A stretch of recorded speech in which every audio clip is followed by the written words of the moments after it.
हाल ही में निर्दलीय सांसद पप्पू यादव ने एक टीवी इंटरव्यू में कुछ ऐसा कह दिया जिस पर बिहार की राजनीति में काफी बवाल मच गया है। उन्होंने एबीपी न्यूज को दिए गए एक इंटरव्यू में निर्दलीय सांसद बनने को लेकर बहुत ही अटपटा बयान दिया। पप्पू यादव ने कहा कि निर्दलीय सांसद बनना ये भगवान के बाप की भी औकात नहीं। उनके इस बयान को लोग अलग अलग तरह से समझ रहे हैं और इसी वजह से बिहार की राजनीति में इस पर नई बहस शुरू हो गई है।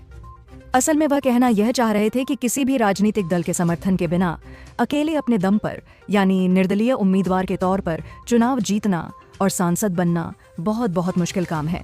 यह इतना कठिन है कि जैसे किसी साधारण इंसान के लिए भगवान के बराबर शक्ति रखना असंभव हो।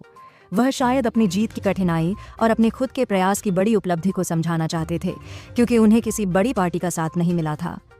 लेकिन उन्होंने अपनी बात को समझाने के लिए जिस तरह के शब्दों का इस्तेमाल किया, खासकर भगवान के बाप जैसे शब्दों का, वह बहुत विवादित और आपत्तिजनक माना जा रहा है। लोगों को लग रहा है कि उन्होंने बहुत ही हल्के या अपमानजनक शब्दों का प्रयोग किया है। कुछ लोगों का मानना है कि पप्पू यादव ने यह बयान देकर धार्मिक भावनाओं को ठेस पहुंचाई है और उन्हें ऐसे शब्दों का प्रयोग नहीं करना चाहिए था, चाहे उनका मतलब कुछ भी रहा हो। दूसरी तरफ कुछ लोग उनके बयान को उनके क्षेत्रीय और थोड़े ठेठ अंदाज में बोली गई बात मान रहे हैं, जिसका मतलब सिर्फ यह है कि निर्दलीय जीतना बहुत बड़ी बात है। इस बयान के बाद अब बिहार की राजनीति में उनके विरोधियों को उन पर हमला करने का मौका मिल गया है और वे इसे एक गैर जिम्मेदाराना बयान बता रहे हैं। पप्पू यादव हमेशा ही अपने बेबाक और सीधे बोलने के अंदाज के लिए जाने जाते हैं, लेकिन इस बार उनका यह अंदाज उनके लिए नई मुसीबत लेकर आया है और बिहार की सियासत में गर्मी बढ़ गई है।